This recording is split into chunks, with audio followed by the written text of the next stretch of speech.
Bienvenidos a un nuevo episodio de El legado cinematográfico de Bigas Luna. Es nuestro episodio número 11 ya de esta segunda temporada, que comenzaba el pasado mes de diciembre y que continúa todo este año 2022. Les habla Santiago Fouz Hernández de la Universidad de Durham, coordinador de este podcast que tengo el placer de copresentar con mi colega de la Universidad de Costa Rica, Carolina Sanabria. Recién llegados del Bigas Luna Tribute en Edimburgo, hoy vamos a hablar de más homenajes a Bigas Luna. En este mismo mes de octubre y con motivo del 30 aniversario del estreno de Jamón Jamón, la Seminci de Valladolid hace un homenaje a la película y a su director Bigas Luna en su edición número 67. En concreto, se hará un pase especial de la película el sábado 22 en el Teatro Zorrilla y ese mismo día se abre además una exposición que recrea y celebra el mundo simbólico de Jamón Jamón en la Sala de Exposiciones Las Francesas, en la calle Santiago número 19, donde estará hasta el próximo 20 de noviembre, antes de viajar a Zaragoza, a la sala de exposiciones Antiguos Depósitos de Agua en el Parque Pignatelli durante todo el mes de diciembre, del 1 al 31.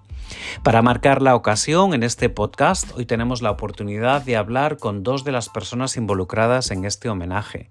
Betty Bigas, hija de Bigas Luna, artista, diseñadora gráfica y comisaria de arte, a quien ya conocen los seguidores de este podcast, y Vicky Calavia, docente, crítica de cine, además de directora de documentales, organizadora de festivales y también comisaria junto a Betty Bigas de esta exposición.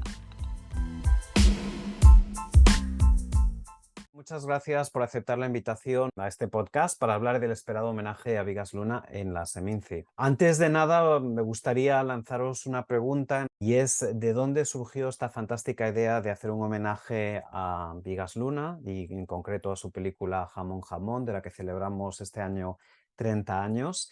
¿Y por qué habéis escogido la Seminci? No sé si queréis comentar esto. Bienvenidas. Bueno, básicamente la idea fue de Javier Angulo, fue el que nos contactó, tenía la idea, tenía ganas de hacerla y bueno, quería un poco ver si le apoyábamos con todo y bueno, fue él el que lo inició. Betty, sin revelar demasiadas sorpresas, no sé Mm. si nos puedes contar algún objeto de la película o algún otro trabajo de tu padre que tenemos ocasión de ver en esta exposición que abre el día 22, ¿verdad? Sí, bueno, es básicamente un recorrido visual de lo que llamamos los iconos ibéricos que aparecen en la película. Es un recorrido de fotografías y fotomontajes que él hacía de los rodajes, de momentos de pre-rodaje incluso, de los preparativos y bueno, una colección que le llamaba el Retratos Ibéricos. Entonces vamos a exponer 20 de estas obras junto con también objetos que aparecían en la película, otros objetos que hemos hecho como una reedición que nos han ayudado, por ejemplo, Castañer nos ha conseguido las sandalias que lleva Penélope, hemos conseguido también las originales que aparecen en El Sueño. Marie Claire va a hacer una reedición especial de los calzoncillos Sansón. No quiero contarlo todo, pero bueno, por ahí va un poco, ¿no? Vamos a incluir algunos objetos físicos y sobre todo centrándonos en lo que los llamamos los iconos, estos iconos que le inspiraban, estos detalles que iban formando toda la parte creativa de la película, incluso remarcando frases de los guiones, habrán también momentos audiovisuales con trocitos de la película, también algunos documentales. Y tenemos también una aportación muy bonita que una obra que es como posterior a la película, que son toros que diseñó Jordi Moyà en una exposición que ha hecho con Osborne y que nos va a ceder un par para la exposición también y para que se entienda un poco de dónde venían la inspiración y lo que queremos un poco remarcar es la inspiración, la energía que él sentía cuando creaba la obra y la energía que ha transmitido la película a los espectadores y a los actores mismos. Excelente, Betty. No sé si nos puedes recordar de las fechas de la exposición, porque después de todo lo que has contado, me imagino que la gente estará deseando verla.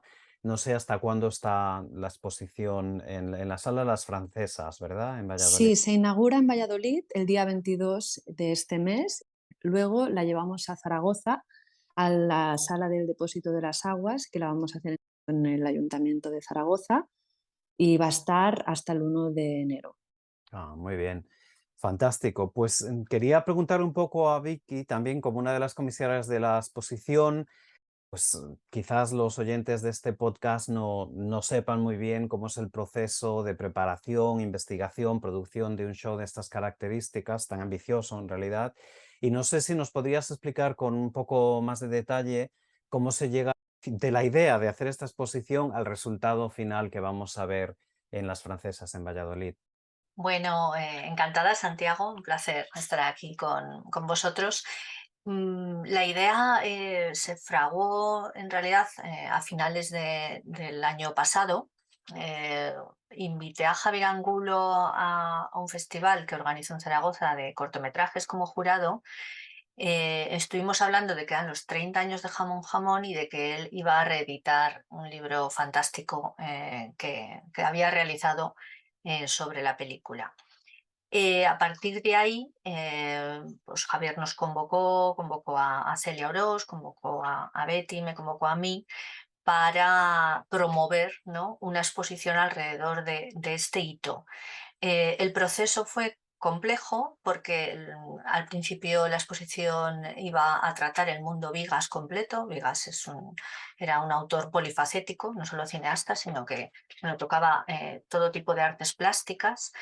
Y finalmente la recondujimos para hablar sobre la película. Finalmente la película, como bien ha dicho Betty, daba tanto de sí, ¿no?, sobre los iconos, los prototipos, sobre esa España que retrata tan brillantemente Vigas, que casi era, o sea, abarcaba para una sala tan grande como la sala de las Francesas de Valladolid o la de la ciudad de Zaragoza. Otro de los, digamos, hitos importantes fue encontrar un título adecuado, explicativo, sugerente, ¿no?, que es el título final que tenemos. La recopilación de materiales por parte, sobre todo, de Betty y con la ayuda de Celia. Materiales originales de la película, materiales como guiones, bueno, pues un sinfín de materiales que hemos eh, manejado y que finalmente, bueno, pues hemos seleccionado entre Betty y yo básicamente.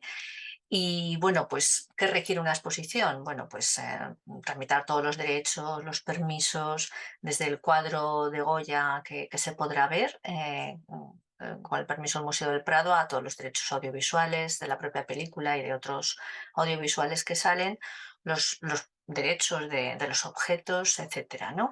Después, evidentemente, tuvimos que visitar la sala varias veces para ubicar el espacio. Es una iglesia desacralizada, lo cual venía perfecto para el mundo de Vigas Luna, ese mundo transgresor, ¿no? Y nos adecuamos, ¿no?, a ese espacio donde, digamos, se podrá ver, ¿no?, cómo hay una narración de los personajes, de los elementos y de algunos de los hitos de la película que son tremendamente reconocibles, ¿no? Evidentemente, pues es después toda la coordinación con los gremios, con, bueno, pues los carpinteros, el diseñador gráfico, los montadores de la exposición, toda la gente que hace los vinilos, que hace los ficticios, y finalmente llegar a la conclusión final.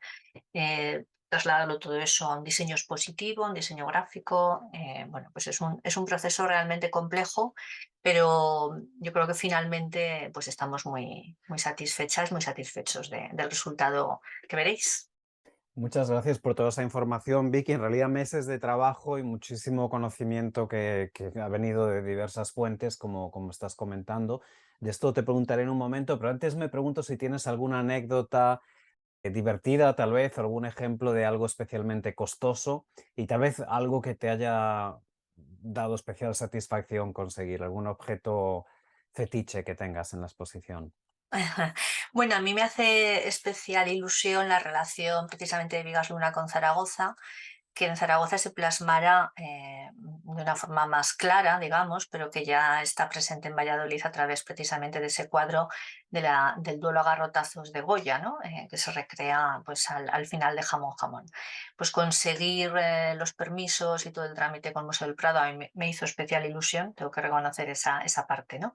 Y luego como anécdota, un momento un poco surrealista de todo este proceso que le conté a Betty es que me escribió el adiestrador de los perros que salían en la película, que vive en Zaragoza, que me Ah, mandó el contrato que tenía con Migas Luna y que se ofreció pues a formar parte de la exposición en lo que quisiéramos.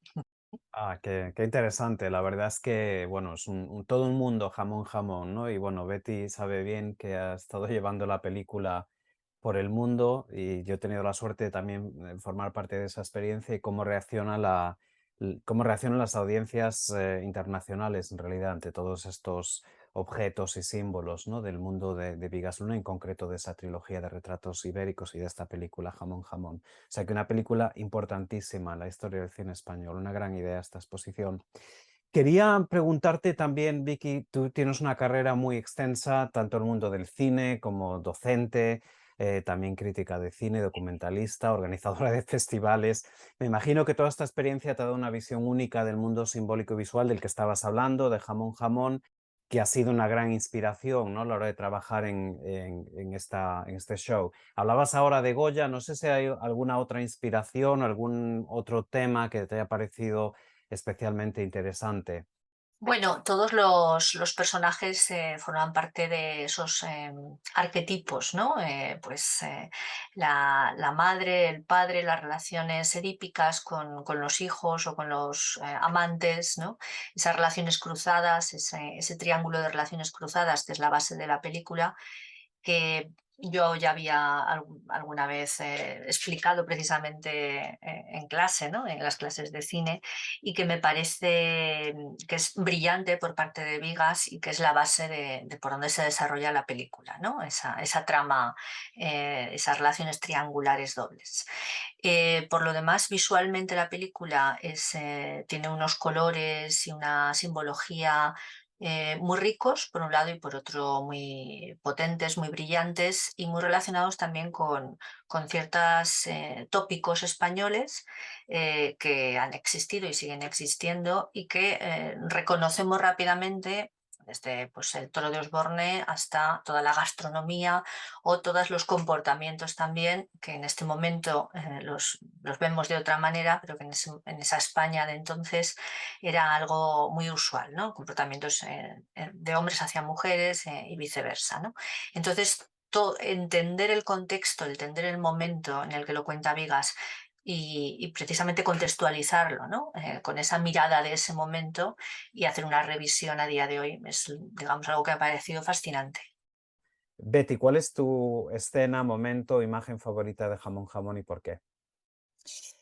Bueno, a mí me atrajo mucho la escena de la discoteca, más que nada porque estuve en el rodaje también, estaba como de extra allí y bueno, era una época en la que, por ejemplo, Chimo Bayo era un referente musical de los adolescentes de esa época y bueno, creo que refleja muy bien lo que era el flirteo, el modo del macho ibérico de conquistar a las mujeres en la discoteca y bueno, me impactó bastante cuando lo vi luego cómo se hizo el montaje y todo. Creo que es una escena muy potente que refleja muy bien eh, la España de esos momentos. Ujú, muy bien. ¿Y Vicky, tienes alguna escena, un momento o imagen favorita? Sí, muchas, pero yo me quedo siempre con una cada vez que vuelvo a ver la película, que es el cortejo en moto de Javier Bardem a Penélope, exactamente cuando ella va andando cargada con la cesta de la compra, esa cesta roja tan maravillosa, y él le dice que la lleva y ella, bueno, pues tiene otro novio, es una chica así, bueno, pues que tiene su orgullo también y él dice, voy a hacer 100 vueltas mientras tú vas y vienes a tu casa, yo con la moto, ¿no? Entonces efectivamente empieza a ir muy rápido con la moto y a derrapar y finalmente se cae. Y entonces ahí viene la fragilidad también de él y como ella, bueno, pues se da cuenta que le quiere. A mí me parece un momento precioso de la película entre sexy y tierno, que me parece que define muy bien a los personajes. Muy buena elección, Vicky, una imagen clásica además que se ha recreado en tantos pósters relacionados con la película y con el mundo de Vigas Luna, portadas de libros, la misma imagen de este podcast, el legado cinematográfico de Vigas Luna, y el libro del mismo título tienen esa imagen precisamente en la portada, y además una imagen que se ha recreado en tantos contextos, incluso en una serie reciente de Netflix. Para quien esté interesado, si quieren visitar el Instagram del Vigas Luna Tribute, ahí he hecho un pequeño montaje comparando esa escena de Jamón Jamón de la serie de Netflix. Estoy intentando acordarme del nombre, pero bueno, está en Instagram. Lo que quería comentar también es, dentro de esos objetos, mencionas Vicky, perdona, la cesta roja. No sé si la cesta roja estará en la exposición o no, pero me interesa saber si tienes algún objeto favorito de la exposición que se pueda revelar. Ya sabemos que no podemos contarlo todo. Pues precisamente uno que he revelado, por no hablar de otros, es la reproducción digital de la obra de Goya. Me hace especial ilusión, para mí es un objeto muy, muy querido. Muy bien. ¿Y Betty, tienes algún objeto favorito? Sí, para mí, el que además nos costó mucho conseguir, el zapato del sueño, que es el que tiene con una forma, con un cuerno, más que nada porque es una referencia muy clara a Dalí, a todo el mundo surrealista que siempre aparece en las películas de mi padre, y es un objeto muy simbólico, ¿no? Muy, que lo diseñó él además, y precioso. Nos costó mucho encontrarlo porque tenemos todo catalogado por películas, por tal, y este no estaba en donde tenía que estar todo lo de jamón jamón. Y un día, por casualidad, se me ocurrió abrir una caja que ponía objetos especiales, y la abrí y estaba allí. O sea, yo sabía que lo teníamos, pero no estaba bien catalogado. Y bueno, me hace especialmente ilusión que lo podamos traer a la exposición y enseñar y que la gente lo vea. Perfecto, muchas gracias, Betty. Mientras hablabas, me acabo de acordar que la serie de Netflix a la que me refería antes en relación a la respuesta de Vicky era White Lines, una serie que se puede ver. Y como digo, si van al Instagram del Vigas Luna Tribute, verán cómo se parece ese montaje de esa escena de las dos, de la película y de la serie de televisión. Bueno, pues la verdad es que nos habéis contado mucho. A mí me llama la atención digamos, este énfasis en el arte clásico, ¿no? Pues de Goya o Dalí que mencionabais ahora y que son referentes tan importantes en toda la obra de Vigas Luna, pero en concreto en esta película. Y creo que eso hace que esta exposición cobre mayor importancia, ¿no? Porque se establece un continuo que todos los que estudiamos Vigas Luna, pues somos muy conscientes de ello, pero creo que la gente tal vez no es tan consciente de este diálogo que establece su cine y su arte con el arte clásico español, internacional, pero realmente con grandes clásicos españoles. Y creo que, bueno, celebro que estéis llamando la atención sobre este aspecto en la exposición, además muy adecuado en el contexto de un show de arte. Relacionado el arte con el cine, ¿no? Tan inseparables en su obra.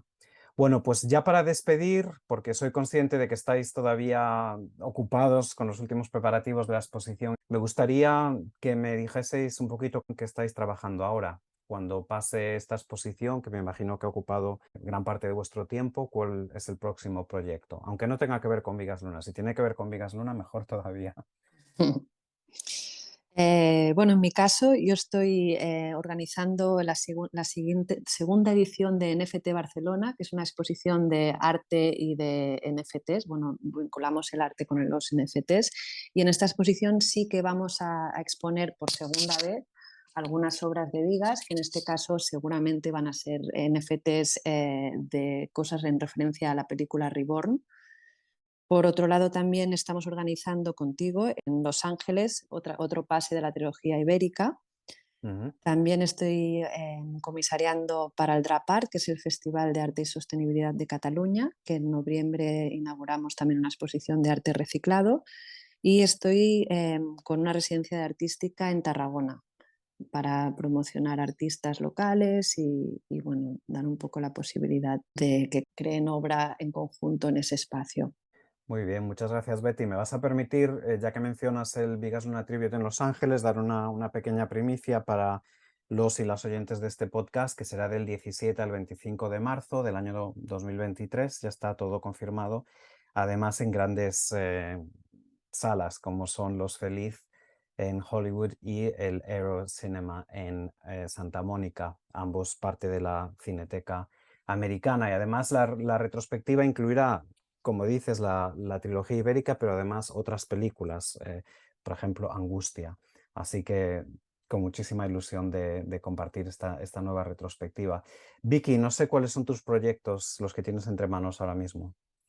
Bueno, estoy organizando desde comienzos de año el Festival de Cortos Internacionales que tiene lugar en Zaragoza en diciembre, que es La Mirada Tabú. En La Mirada Tabú, precisamente, la exposición que traemos de Seminci va de la mano del festival y además también haremos una proyección de Jamón Jamón y algunas charlas alrededor de los talleres que daba Vigas Luna en Zaragoza a cineastas a día de hoy tan importantes como Paula Ortiz o Pilar Palomero, por ejemplo, ¿no? Entonces, bueno, esa conexión del festival con Vigas Luna viene por el concepto del festival. El festival habla de lo tabú, de lo prohibido, de lo transgresor, y cada año se lo dedicamos a un director. Pues empezamos, por supuesto, por Luis Buñuel, ya que era aragonés, y bueno, hemos seguido por Pasolini o Kubrick, etcétera, ¿no? O Fassbinder. Entonces, este año, por supuesto, la relación es directa con Vigas Luna. Y en paralelo yo me dedico a realizar documentales. Estreno uno en Doc España en Seminci sobre el cineasta Florian Rey y sobre todo el cine también de ese contexto de la Segunda República antes, durante y justo después de la Guerra Civil, esa época dorada del cine español, de la que Florian Rey e Imperio Argentina fueron fundamentales. Y estoy bueno, pues, distribuyendo otro documental sobre la maestra de María Calas, una soprano coloratura de comienzos de siglo muy desconocida llamada Elvira de Hidalgo, que se ha puesto hace poquito en el Cervantes de Atenas, y realizando otros documentales de temas variados. Uno, por ejemplo, es de exiliados en México durante el periodo de la Guerra Civil Española, y otro sobre Raquel Meyer, una cupletista de comienzos del siglo XX, que también fue actriz y fue, bueno, pues musa desde Charles Chaplin o de Isadora Duncan, una mujer muy brillante de comienzos del siglo XX también. Pues un montón de proyectos. Vicky, ¿nos puedes recordar muy rápido el festival del que hablas de cine en Zaragoza? ¿En qué fecha será? Del 9 al 17 de diciembre en la Filmoteca de Zaragoza, y estás invitado y está todo el mundo invitado. Pues muchas gracias por recordarnos esto, porque todo lo relacionado con el mundo de Vigas Luna evidentemente nos interesa mucho en este podcast y lo promocionaremos en nuestras redes sociales también. Pues con todos estos proyectos, la verdad es que no me queda más que agradeceros todavía más el tiempo que nos habéis dedicado, y con muchísimas ganas de ver la exposición, de volver a ver la película y de contar con vosotras en futuras ediciones de este podcast. Quedan solo 2 episodios de esta temporada, pero tenemos proyecto, mi colega Carolina Sanabria y yo, para hacer otras 2 temporadas, de hecho, sobre las películas. Y quién sabe, a lo mejor os llamamos a la puerta para que nos contéis alguna cosa más. Gracias. Un Muchas placer. gracias, un placer.